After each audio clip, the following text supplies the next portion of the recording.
Welcome to Sethu Chitra kitchen. Navaratri first டேவுக்கான பிரசாதம் நான் செஞ்சுருக்கிறேன். ரவா பாயாசம், அப்புறமா கடலைப்பருப்பு, அந்த சுண்டல் பண்ணியிருக்கேன். இது ஈஸியாக ஜஸ்ட்டு 10 மினிட்ஸில் இதெல்லாம் பண்ணிடலாம். அதுக்கு முன்னாடி என்னென்ன பொருட்கள் தேவை எல்லாமே சொல்லியிருக்கேன். நவராத்திரி ஃபஸ்ட் டேவுக்கான பிரசாதம் வந்து ரவா பாயாசம், கடலைப்பருப்பு, சுண்டல் தான் நான் செய்ய போகிறேன்.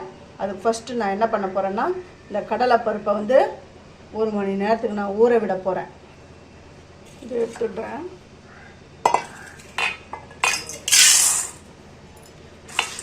இதை 2 தடவை வாஷ் பண்ணிட்டு வரேன். இது 1 மணி நேரம் ஊறட்டும். பால் அடுப்பில் வச்சுருக்கிறேன். ரவை பாயாசத்துக்கு பால் வச்சுருக்கேன். சுண்டல் பண்ண போகிறேன். அதுக்கு தண்ணி எடுத்து வச்சுருக்கிறேன். ஊற வச்சுருக்கிறேன் அந்த கடலைப்பருப்பை நான் இதில் சேர்க்குறேன்.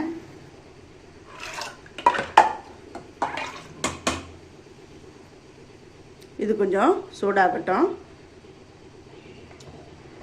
இப்போயே உப்புலாம் போட்டுறக்கூடாது. இந்த மாதிரி இதுங்க இப்படி நுர வரதான் செய்யும். அதை எடுத்துடணும்.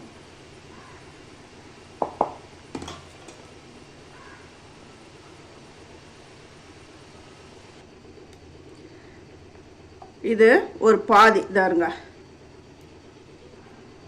இந்த மாதிரி வெந்தது. அதுக்கப்புறம்தான் உப்பு போடணும். உப்பு இப்போவே போட்டால் தான் அது டேஸ்ட்டு கொஞ்சம் நல்லாயிருக்கும். கொஞ்சம் பெருங்காயம் இது கலந்து விட்டுட்டு மூடி போட்டுடுங்க. இப்போ வெயிட் வைக்கிறேன். இப்போ ரவா பாயாசம் பண்ணுறதுக்கு நான் கடாய் வச்சுருக்கேன். 2 டீஸ்பூன் வந்து நெய் விட்டுருக்கேன். முந்திரி வந்து ஒரு 10 முந்திரி போட்டுக்கோங்க. உங்களுக்கு பாயாசத்துக்கு எவ்வளோ முந்திரி திராட்சை வேணுமோ அந்த அளவுக்கு நீங்கள் போட்டுக்கோங்க. நான் அதுக்கப்புறம் திராட்சையும் போட்டிருக்கேன்.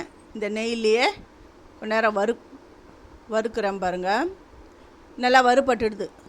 முந்திரி செவந்து வந்துடுது. திராட்சை வந்து பலூன் ஷேப்பில் வந்துடுச்சு. இப்போ நான் இதை எடுத்துடுறேன். இப்போ வந்து 2 டேபிள் ஸ்பூன் வந்து ரவையை போடுறேன். ரவையை போட்டு இந்த நெய்யில் அப்படியே வறுக்கணும். ரவை நல்லா வந்து மலர்ந்து வரணும். அந்த அளவுக்கு வறுபடணும். பாருங்க நல்லா வந்திருக்கு. எப்படி வந்திருக்கு பாருங்கள். நல்லா மலர்ந்து வந்திருக்கு பாருங்கள். இப்போ இது மூழ்கிற அளவுக்கு தண்ணி விடணும். கொஞ்சம் தாராளமாகவே தண்ணி விடலாம்.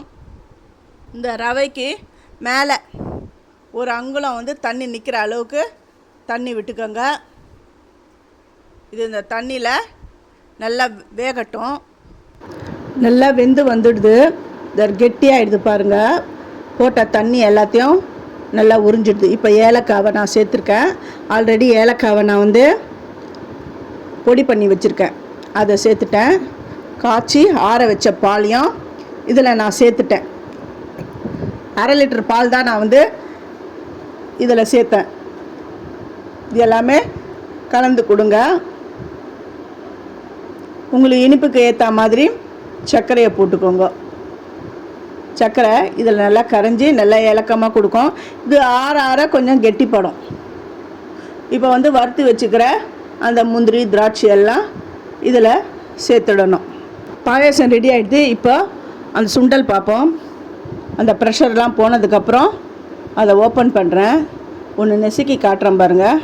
நல்லா மலர்ந்து வெந்துடுது. இப்போ இந்த தண்ணியெல்லாம் நல்லா இழுத்துட்டு வரேன். தண்ணியெல்லாம் இருந்தாச்சு. இப்போ தாளிக்கணும். ஒரு கடாயில் கொஞ்சமாக எண்ணெய் விட்டுருக்கேன். உளுந்து, காஞ்ச மிளகா வந்து ஒரு 2 காஞ்ச மிளகாவை குட்டி குட்டியாக கட் பண்ணி போட்டுட்டேன். கடுகு, இந்த கடுகு பொரியட்டும். காஞ்ச மிளகா செவக்கட்டும். காஞ்ச மிளகாவும் நம்ம போட்டுருக்கிற அந்த உளுந்தும் கொஞ்சம் செவந்து வரட்டும். ஏற்கனவே பருப்பில் வந்து நான் வந்து பெருங்காயம் நான் சேர்த்துட்டேன். இந்த பெருங்காயம் எல்லாம் செவந்து வந்துடுது. கருவேப்பிலை சேர்த்துட்டேன். கடுகு நல்லா பொரிஞ்சிடுது.